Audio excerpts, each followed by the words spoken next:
Right. Good afternoon. Tudo bem?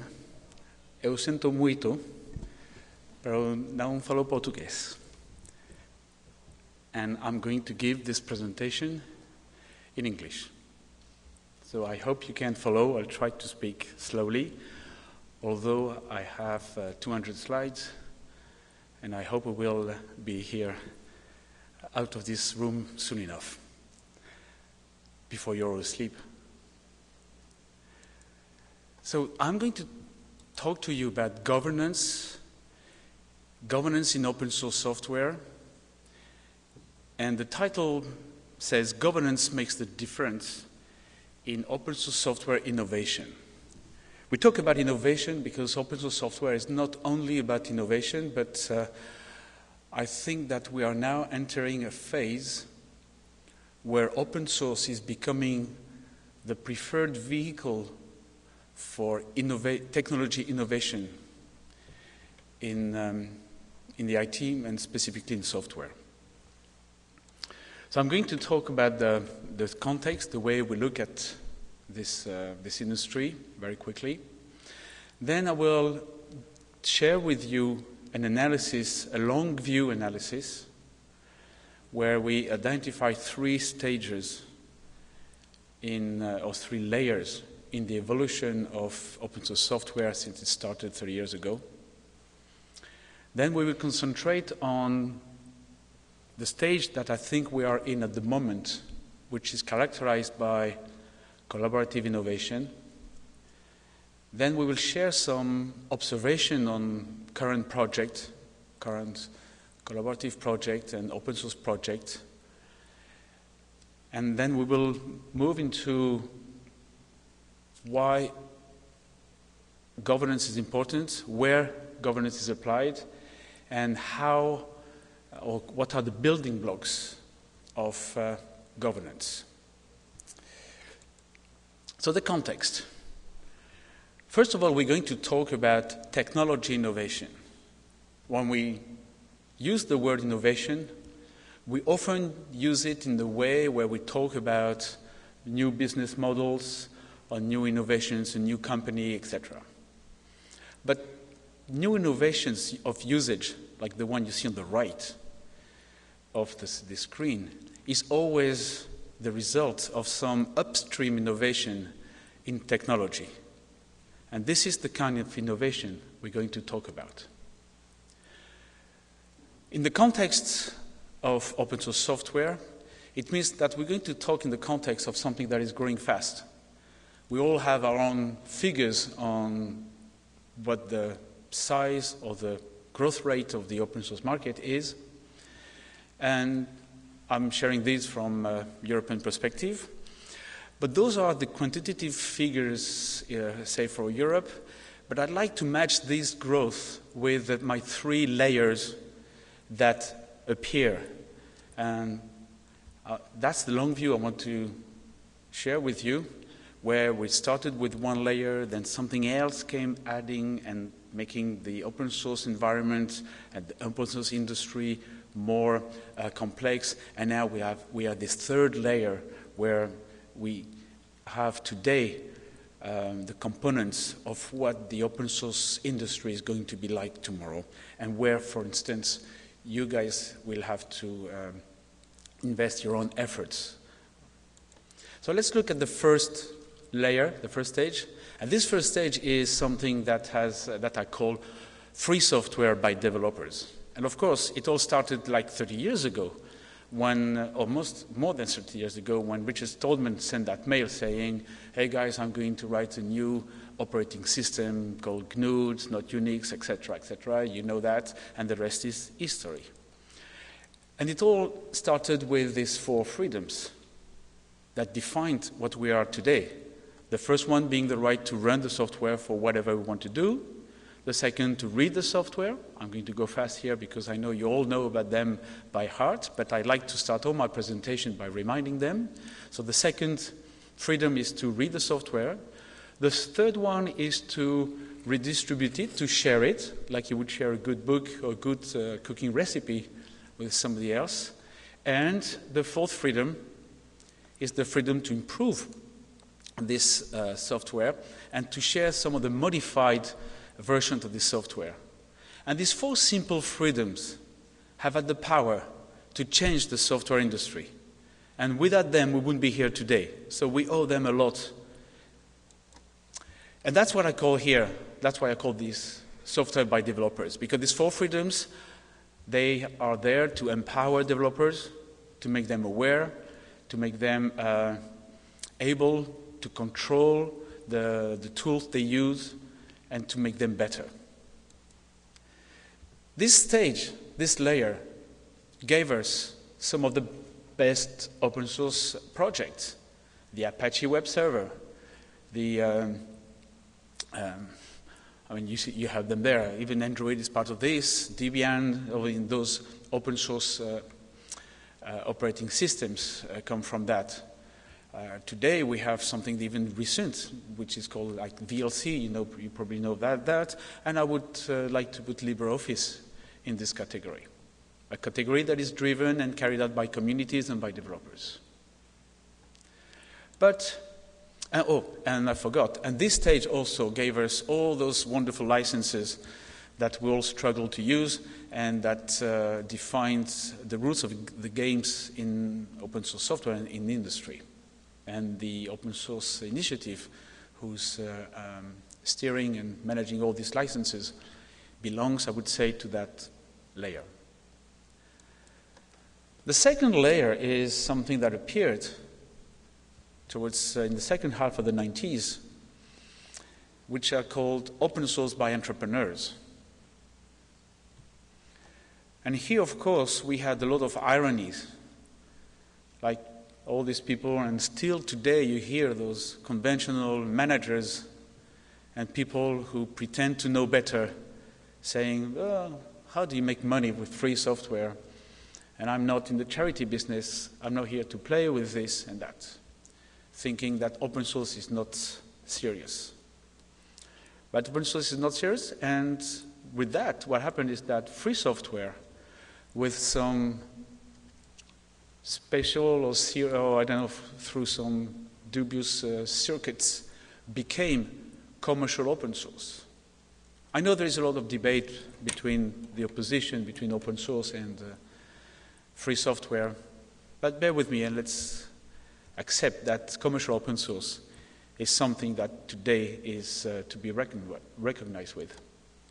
And what happened in the 90s and the early 2000s is that at the time, all the product categories that you can find in the information system stack of any companies and large companies that have been created, invested, defined by the proprietary vendors, well, they've all become challenged by open source competition, by open source competitors, by open source alternatives.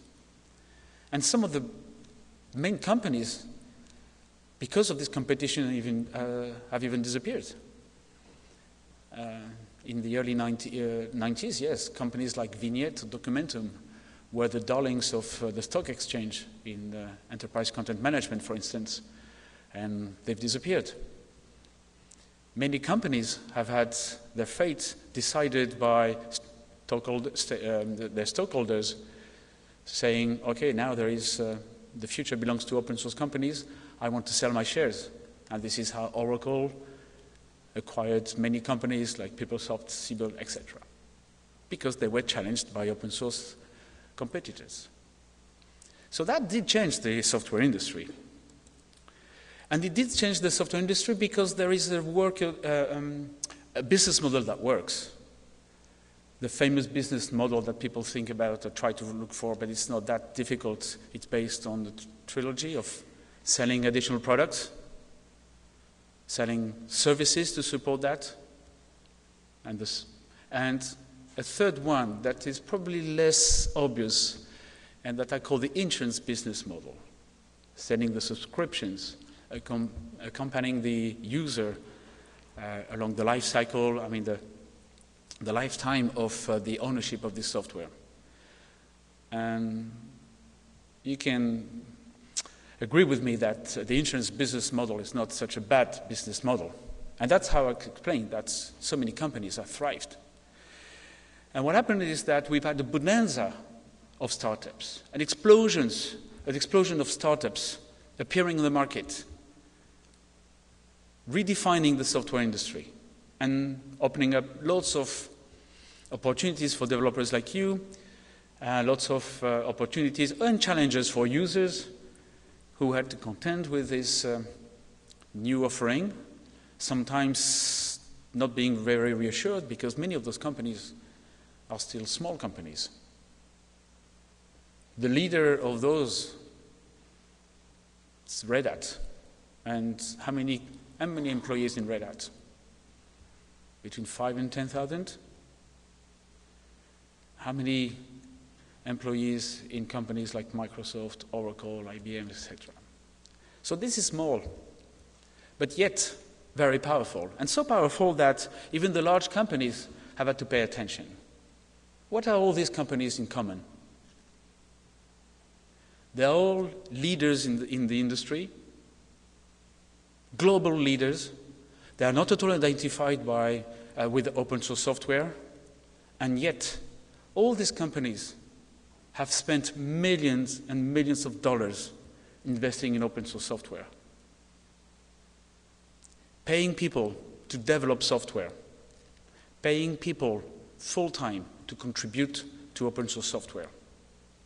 Must be that open source software is something strategic. And even the one, you see this logo at the top right of the slide, is not particularly identified with open source. And yet, one of the employees of this company is the president of the Apache Software Foundation, meaning they have to pay attention to that. So this is open source software by entrepreneurs. And that's the second, I would say, second layer, the one that emerged at the end of the 90s and that we have now, we're not working with. But now I'd like to attract your attention to a new layer that emerged over the last 5 years, I would say, and that I would like to call open source by committees. It's open source that powers innovation that is carried out by ecosystems, not just by one company, because so far we've been talking about companies individually, but now we're talking about companies working together. And that changes the whole dynamic of the industry. Now that happened in around 2010, because in 2010 something really exploded, which was in a way not so anticipated by the leaders, and it's what we know as cloud computing. For some time we've heard about cloud computing, virtualization, etc., and people were saying, oh yes, another marketing fad, another something that will fade away. But then no, cloud computing is becoming what we were calling for a while computing on demand. And all the big leaders, some new leaders have emerged and have completely emerged in that. But cloud computing comes with a certain level of complexity. You remember that vision of cloud computing in 2009 said, oh, it's IaaS, PaaS, SaaS, oh, that's how we get to grasp, cloud computing. And then a couple of years, the year after, the NIST came out with this model, which was a little bit more complex, identifying building blocks and roles and features and functions and requirements and constraints in cloud computing. Then gradually some researchers, and that's one from the university in Holland, came up with another model, yet a little bit more complicated, complex, and not one person can actually produce one application that can cover all this. And we at W2, we work with one of a model like this. We're trying to simplify the other one, and we identify all sorts of functionality. We have like the functional framework. So it's very complicated now. Plus, it's not going to be more simple because now we're moving towards Internet of Things that will run on cloud computing. An Internet of Things is a place where we'll have all devices connected to the network. We will have applications interconnected with each other, because that's how we build applications today. And eventually we'll have applications from sectors of industry talking to each other. This is what we call the digital revolution, where we have systems of systems, and this is so complicated that not one company, of course, and even less one individual, can actually embrace all this and contribute and make a contribution to that. So what's happening now, the change that is happening, is that these big leaders, these global leaders, those that define and create the applications we all use, or try not to use, but we can't escape them really, they have had the whole business built and running on open source software. They've been using open source. They've been consuming open source. But then they realized that at some point that they were making the pond dry. So they had to contribute back at some point. And these technologies that they were developing by using open source, at some point, something happened gradually. These companies that are not at all identified with open source and are way, way away from the ethical of the 4 freedoms that I was mentioning earlier on, they started contributing their own technologies, like Open Compute from Facebook, like all these technologies, Android by Google, etc., Hadoop from Yahoo, and even in China they've been trying to develop everything by hiding and going very proprietary way, and now they're discovering that going the open source way is the only way they can survive, the only way they can keep this technology alive. Because, in fact, these technologies that they are developing will only survive if they're used by other people, so they have to share them. And the KPIs, or the key performance indicators for these technologies, is not so much whether they make a lot of money, it's more that whether they are used by other people and become a standard. Because if they're used and become a standard, then people will be trained to use them. And then employment, they will be able to find new people to work on them, and they can carry on with their businesses. And this is how we moved from a phase where these global leaders were using open source, consuming open source, taking advantage of it, and now contributing back. And that's the only way it works.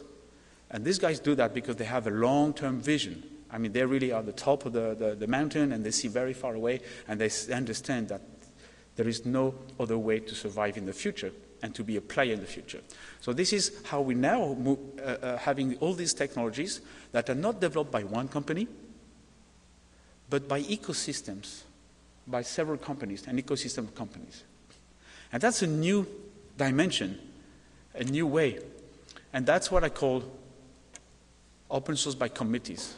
Because in that case, open source is totally in the control of committees, of executives that are sent to meetings, decide, etc. So I don't know in terms of efficiency or entropy how it works, but, well, I know a bit how it works, but this is something we have to think about and go by. And these things are representing projects that are all over the world. So that's why we call collaborative innovation now. And open source has become the key vehicle, the vehicle that drives, or that enables, at least enables, this collaborative innovation. These companies with open source software don't have to cooperate on the basis of complex contracts signed by lawyers that cost a fortune and with some liabilities that can come after that. No, they just have to work with open source software. And the beauty of these 4 freedoms and the licenses is that the license attached to a file, to a code, explains the rules of the game, explains what you can do with the code. So you don't need any contract. And that's how open source is enabling this cooperation between companies that can even be competitors. And there are many projects. So a few examples. Hadoop is an ecosystem with complex architecture and many companies. Another one, Genevieve. Genevieve is internet in the cars that is a complex architecture again, with companies from different origins, the car manufacturers and the IT companies. Open daylight for software-defined network.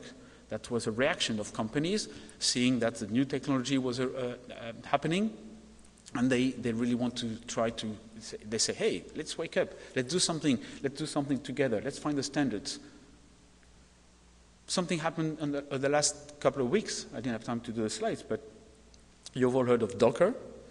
Docker is like a technology that was developing at this, and now we have an organization that is being created, a multi-company organization, and they are currently writing the bylaws, the rules of how they're going to operate, to look after the Docker and evolve the standard and the applications. PolarSys, it's another one for embedded systems in the aerospace. OpenStack. OpenStack is a typical example of collaboration. Of course, it did appear as a reaction from the domination of the cloud industry by Amazon, and it was driven by Rackspace at the beginning. But now it became a full-fledged project with many companies. And we have Open Cloudware. Open Cloudware is an environment to manage the life cycle of an application over natively over the cloud. That's something we do with OW2 and a bunch of companies. So you always have like 10, 15 companies working together on this collaborative development. And one thing that we've observed is many of them do this under the umbrella of third-party, neutral, open source organizations.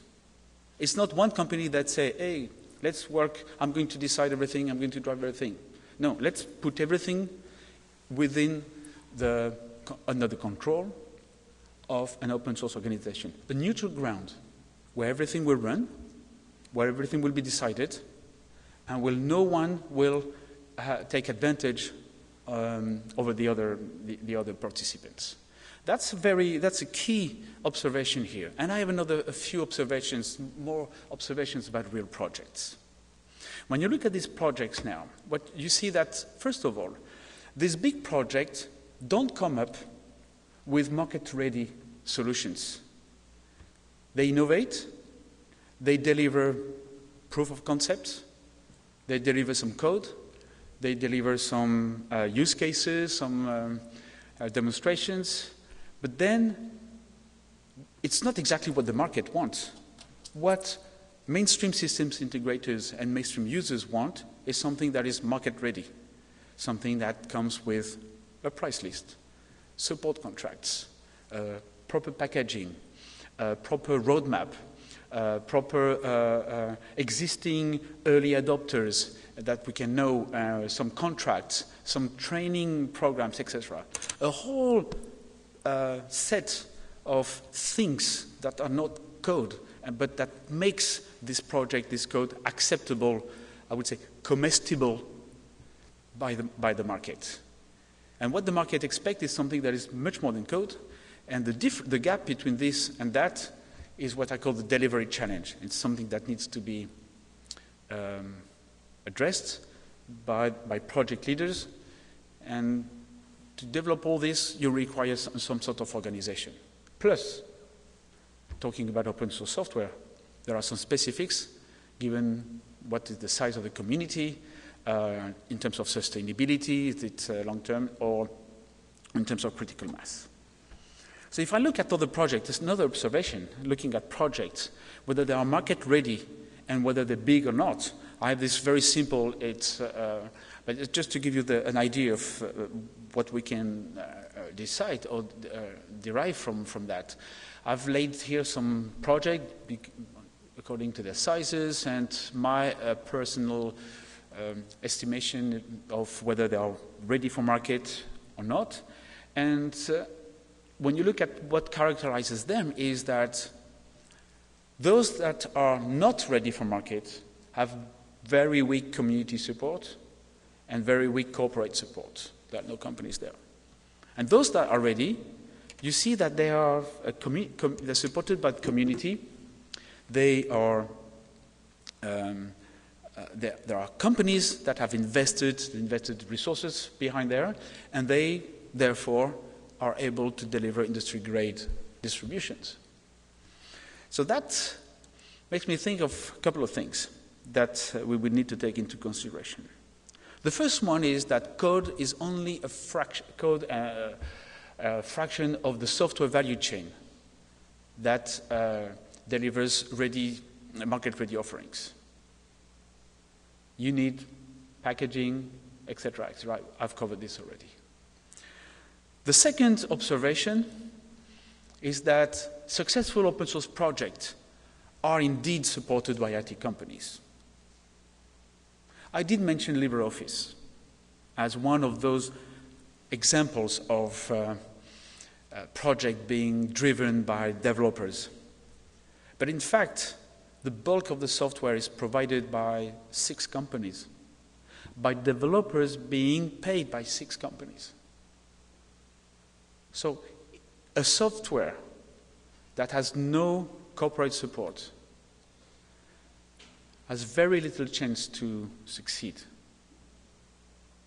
At some point, it's a big debate whether we have to pay for code or not, or whether we have to expect that the communities, the free communities, will genuinely and organically create a wonderful software. Yes, they're willing to create this wonderful software. But the breakthrough can only come if, at some point, large companies invest behind the software. And these large companies can be big private companies, but you can also have government creating business opportunities that will make worth for companies to invest in the software. So there's a whole economic model that explains why some software and some open source software are successful or not. And the last one, and that's all very much interlinked, is that those successful projects, they do implement a flawless governance. It's a governance that is transparent, that we can see, that contributes to make this project trustworthy, that attracts contributors. I mean, contributors will not contribute or spend time on a project that they fear might be reproprietarized by a private company. If you remember Symbian. Symbian was an operating system for mobile devices that was controlled by Nokia.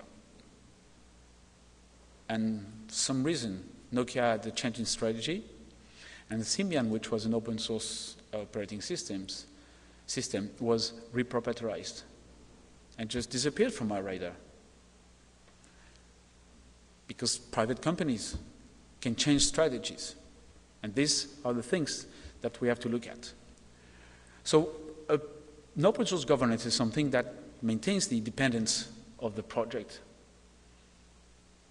and guarantees the long-term sustainability of the project. So let's have a look at what happens out there.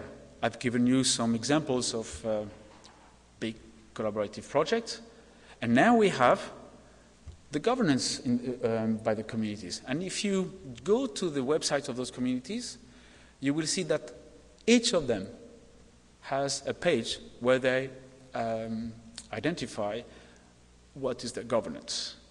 Apache has a governance page. Eclipse has a governance page. It's not the same as Apache. Apache is being an organization of individuals, is run a certain way, whereas Eclipse is more an organization of companies and has another way, runs a different way. Apache is a community of communities hosting many different projects.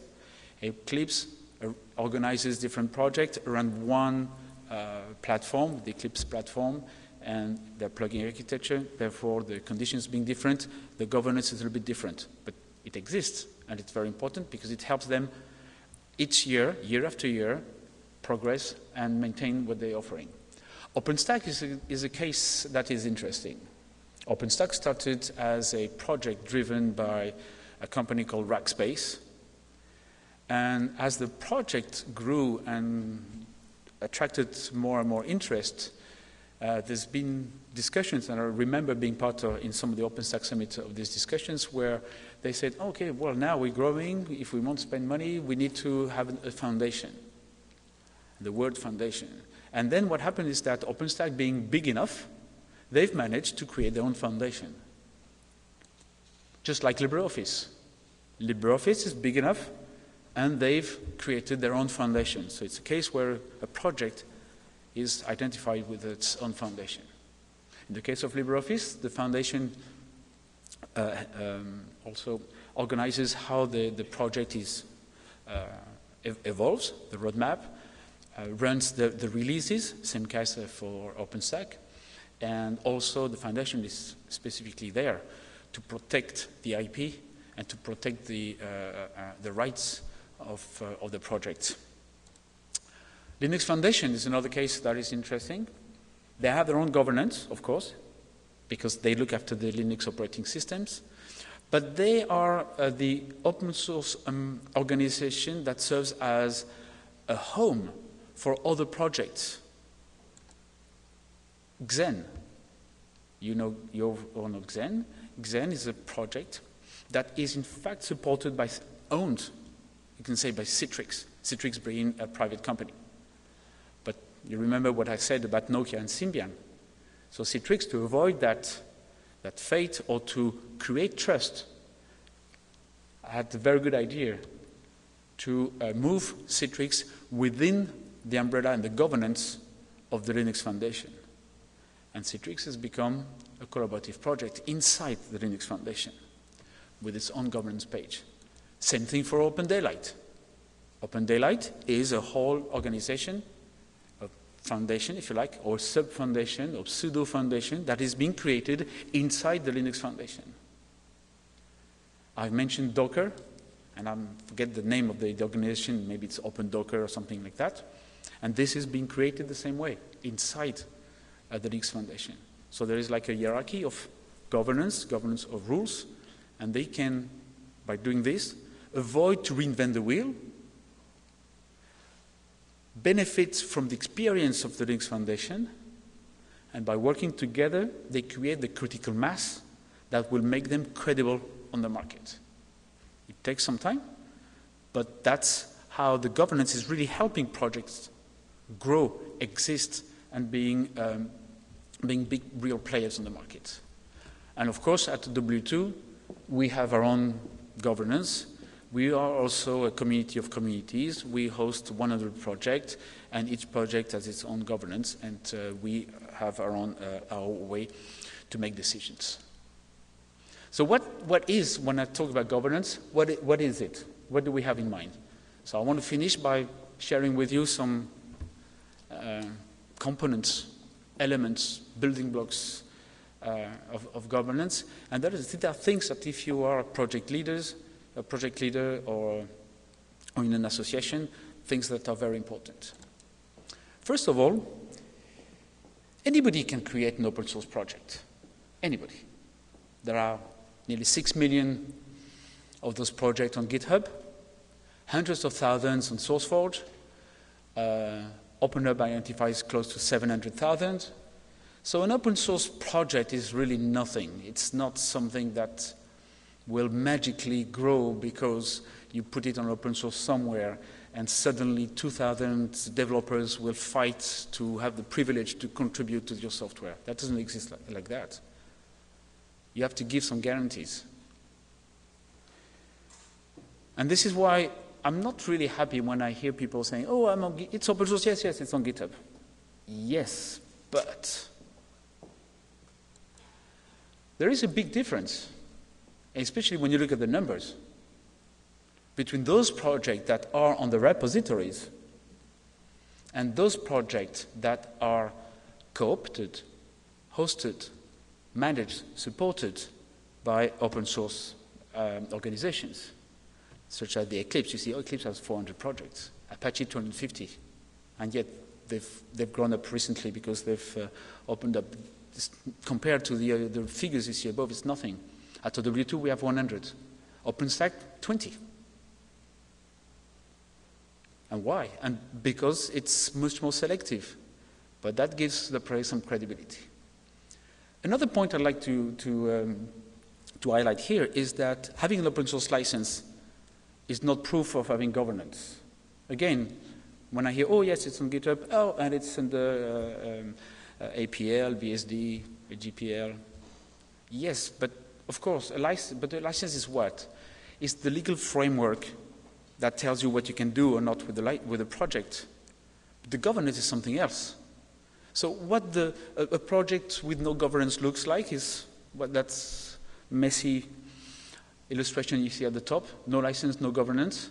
If you just add the license, okay, your project is clear and you know what you can do and people know what they can do with it, providing you run your licenses properly, because some project can have 50 licenses all mixed up in different files. But then the project with the governance is something that looks much, much cleaner. It's something that is clean on the outside and clean on the inside, and something we want to contribute to, something that a user can look at, can understand, and can trust. Another thing we have to keep in mind is that community governance and project governance are something a little bit different. Community governance are big decision-making processes, whereas project governance is a way to how you manage contributions, how to manage the blogs, how you manage the releases, and some of the decision points might not be dependent on the same, I would say, in the same decision level. So I cannot elaborate on this, but there is like sometimes an overlap or an interaction between the project governance itself and the community governance. But just keep in mind this distinction. When governance is needed, I came across a nice page from this book, The Art of Community by John O'Bacon. The book is probably 4 years old now. You can download it on the internet. And he identifies that there is a need for governance the moment the size of the community becomes significant, when you realize that your project is becoming so important, or you start having conflicts. To have conflicts is not necessarily a bad thing. It means that people are interested, they have an interest, and they want the project, they have the idea with the project. So if you have a governance, you can really regulate this and find the right decision processes to make sure that the project goes through crisis periods. When you need extensive resources, think of a project that needs a huge hosting basis, or it's 10 minutes. Thank you. You think of a project that requires lots of resources. You need to have support. You need to have subsidies. You need to address maybe governments. So at this point, you need to have your house really in order and be able to explain how your thing is going to run. And this is where you need the governance. Or specifically when you start getting some commercial interest, and that's a very good news. But then for this commercial interest to grow and more customers to be interested in the project, and more customers feeling comfortable to download and implement and deploy your code, a good governance, good clean governance is something that is really absolutely necessary. Talking about governance, there are different governance styles. We talk about the benevolent dictator, and that was the Linus Torvalds definition of governance. The Apache Foundation, typically being an organization of individuals, is based on what we call meritocracy. These are co-optation of developers by other developers. So the most efficient or prolific, or those that provide the best contributions, get to have more recognition. Democracy is probably another one that is more characteristic of these organizations that are organizations of organizations, where different companies get together and want to decide, so they want to have each one a vote, and they want to make sure that things can be decided and they can have a say in the decision process. And that's typically the case of OpenStack, the one you see there at the bottom, or OW2 and Eclipse. And then you also have the commercial governance. Commercial governance is the governance of those projects that are so-called free communities, but that are in fact controlled by a private company. a private company that decides, and up to a certain extent, give back the power to the community or keep some control on it. So some of the major projects on the market are in fact controlled by a commercial company behind, and so you have to look at the way they control that. At W2 we have, and I'm finishing, we have a number of, we have our governance, and we identify, at the background of the governance, we identify, for instance, what the stages for building a community. Things we identify as the technical stage, the open source stage, or the ecosystem stage. The technical stage is a stage where you define the project and you are really make sure that the code is properly managed, documentation is properly, is where we can find it properly, etc., etc. The open source stage is something a little bit different. It's a stage where you actually make sure that the rules, the 4 freedoms, are really in place and operational. It's the stage where you decide to join a community or create your own foundation. It's the stage where you decide whether you want the contributors to sign a contributors license agreement or not, how you want to run this. It's maybe the stage where you decide which kind of license you're going to implement, or kind of cocktail of licenses you can afford. And then the ecosystem stage is a stage where you are ready for outreaching to the market and develop some productization, etc. And there, the efforts or the focus can evolve a little bit from infrastructure to the governance precisely, and maybe ultimately to more marketing. That's just a framework we have in mind. Another another idea is that some governance building blocks. Typically, we have a board of directors and we have a technology council. The board of directors makes some kind of decisions, and the technology council makes all the decisions or recommendations.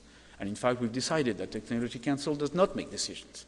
The technology council can only provide guidance, and the decisions are made by the management office or by the board of directors. And these are different things that you learn. You learn to fine-tune this.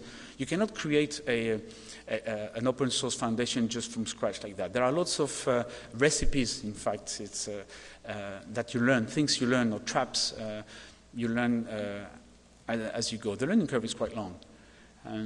You need to juggle with bylaws, with some key principles, with some of the roles in the organization, with what are the entities, what's the structure to make the decisions, what are the thresholds where you need to make a decision or not, solve the conflicts, what are the procedures that are in place, etc.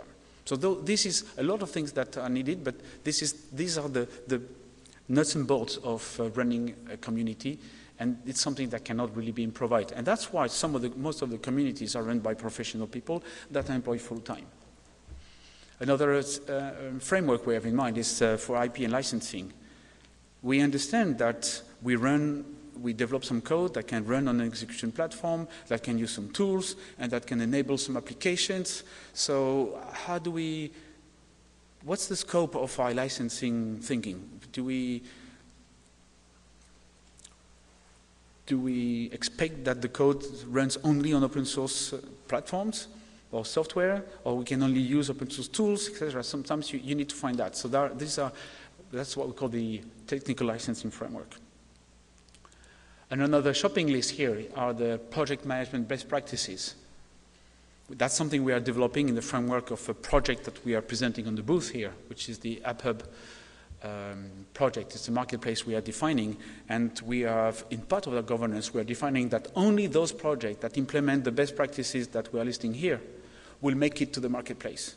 We cannot afford to showcase projects that are not able or not that don't offer all the guarantees. So here you have like 10, 12 of those things of best practices, and that covers how you manage the commit and bug reports, to how you plan the project, how you handle the contributors, how you run the documentation, etc. And all these are different areas that can be enforced or not by the governance. For instance, the OpenStack Foundation has recently decided that the testing procedures will be enforced to other projects to be part of the release. They are now in the Kilo release, and all the software that is part of this release have to undergo extensive testing procedures. You could say this is best practice, but what they've done, they've included that in the governance. And this is the kind of governance, the decisions that could not be made if there was not a framework for proper governance that enable the OpenStack release, for instance, to be more credible, more safer for users, and to be more successful in the market.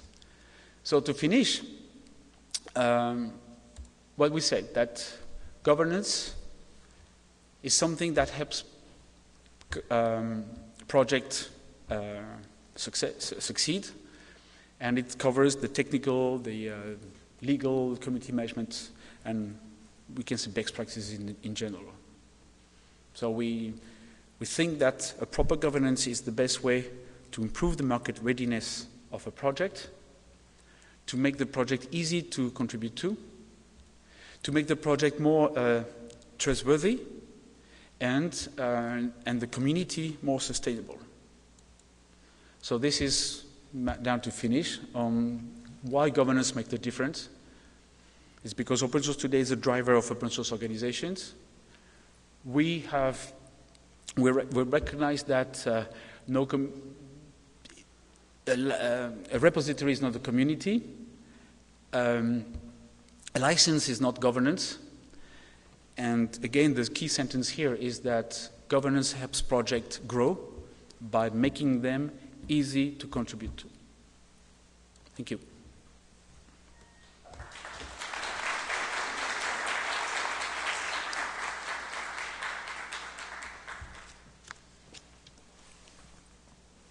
Do we have 5 minutes for questions or not? Actually, no. Actually, we have no 5 minutes for questions, so we can discuss at the bar or whatever you like. No? Okay. The next talker hasn't arrived yet. So. Oh, the next has not arrived yet? Yeah, if you want just like 1 or 2 questions a pop, I guess it's fine. How them in Portuguese?